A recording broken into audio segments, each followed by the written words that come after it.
Good morning, student. Welcome you again. This is the second part.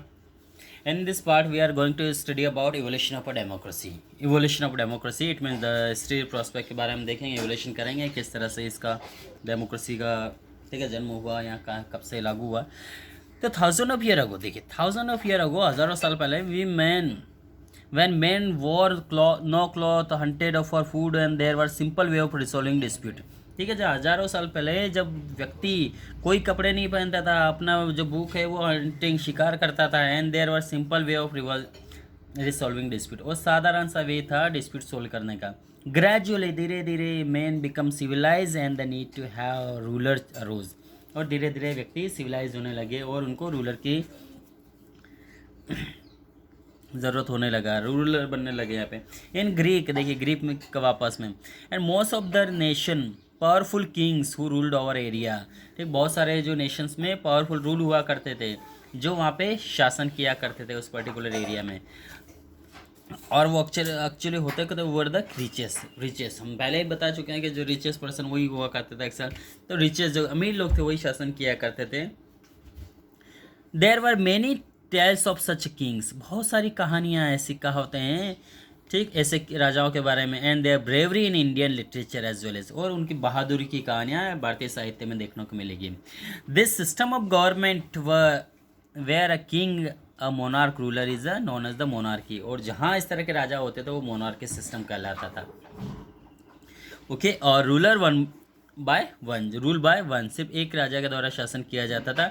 In a monarchy the king alone control all the land and natural resources of the region. जो ruler होता था वो पूरे natural resources को और सारे people को control किया करता था. ठीक, और सारे डिसीजन उसी के फॉलो होते थे, and it is responsible all the decision pertaining to his peoples. When the king dies, the power gets handed down to eldest son. जब राजा मर जाता था तो जो भी प्रशासन का या राज्य का जो बार है या उसका जो पावर है सारा उसके बड़े बेटे के पास चला जाता था, जिसको हायरार्की सिस्टम कहते थे. ठीक है, there by keeping the power in the family. When you read Indian history, you will know that India had a monarchy throughout its ancient and middle age. तो यदि आप इसके बारे में पढ़ेंगे इंडियन हिस्ट्री के बारे में, तो ऐसा बहुत सारे एग्जाम्पल आपको मिलेंगे कि वहाँ पे जो किंग है वो शासन किया करता था और उसका पूरा साम्राज्य है उसके नेक्स्ट बेटे को दिया करता था. इस तरह एंशियंट और मेडाइवल पूरी तरह रूलर से भरा हुआ है हमारा इंडियन हिस्ट्री. अब देखिए नेक्स्ट आता है during AD 1476 to 800.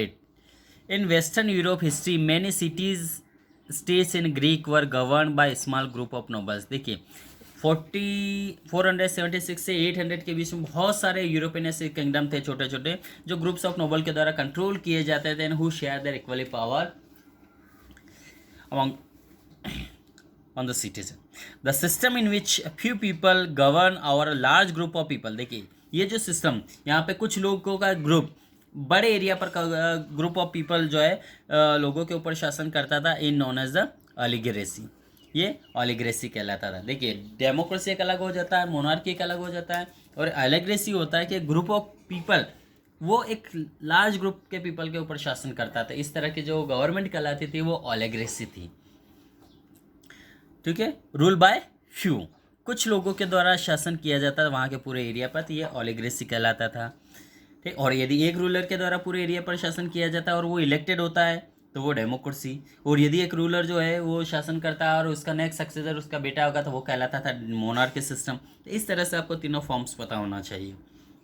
In a Greek a council of made up of aristocracy. देखिए ग्रीक में फिर एक काउंसिल बनता था, एक समिति बनता था, aristocrats carried out the policy. और एरिस्टोक्रेट जो पूंजीपति लोग थे, ठीक, जो शाही परिवार से, तो वो एरिस्टोक्रेसी ये राजा का जो फैमिली वाले ये काउंसिल बनाते थे और वही सारी पॉलिसी फ्रेम करते थे, plan and policy. This form of government also exist in the France and Poland were only notably. ठीक, इस तरह की पॉलिसी जो गवर्नमेंट थी वो फ्रांस और पोलैंड में भी एग्जिस्ट थी.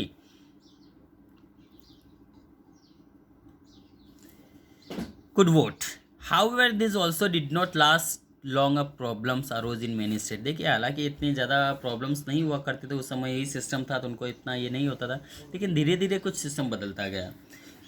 People grew unhappy and decided to overthrow the leader. अब धीरे धीरे उस सिस्टम से पीपल क्या हुआ, अनहैप्पी होते गए, ठीक है, ना खुश होने लगा, क्योंकि वो अपनी मोनार्की सिस्टम वहाँ पे उनके ऊपर ज़बरदस्त एग्जिस्ट, अपने डिसीजन उनके ऊपर लाद दिया करते थे, जिससे पीपल अक्सर क्या होते ना खुश रहने लगे, और उन्होंने डिसाइड किया कि इस तरह की गवर्नमेंट को वहाँ से हटा देंगे। Then now leaders who ruled single handed emerge and they were called dictators. और उसके बाद नए लीडर्स जो इमर्ज हुआ तो वो सिंगल हैंडेड कहलाने लगे और उनको डिक्टेटर्स कहने लगे। जैसे आप देख रहे हैं मुसोलिन है या हिटलर है, इस तरह के लीडर सामने आएंगे हमारे। One who assume ultimate power by force is known as the tyrants. और जो अपने खुद का अज्यूम पावर ठीक है, पावर एक्वायर किया अल्टीमेटली और पूरी तरह अपने ही बलबूते पर शासन किया, इस तरह का टायर या डिक्टेटरशिप गवर्नमेंट कहलाई। Okay, remaining points we will discuss in the next part. Thank you.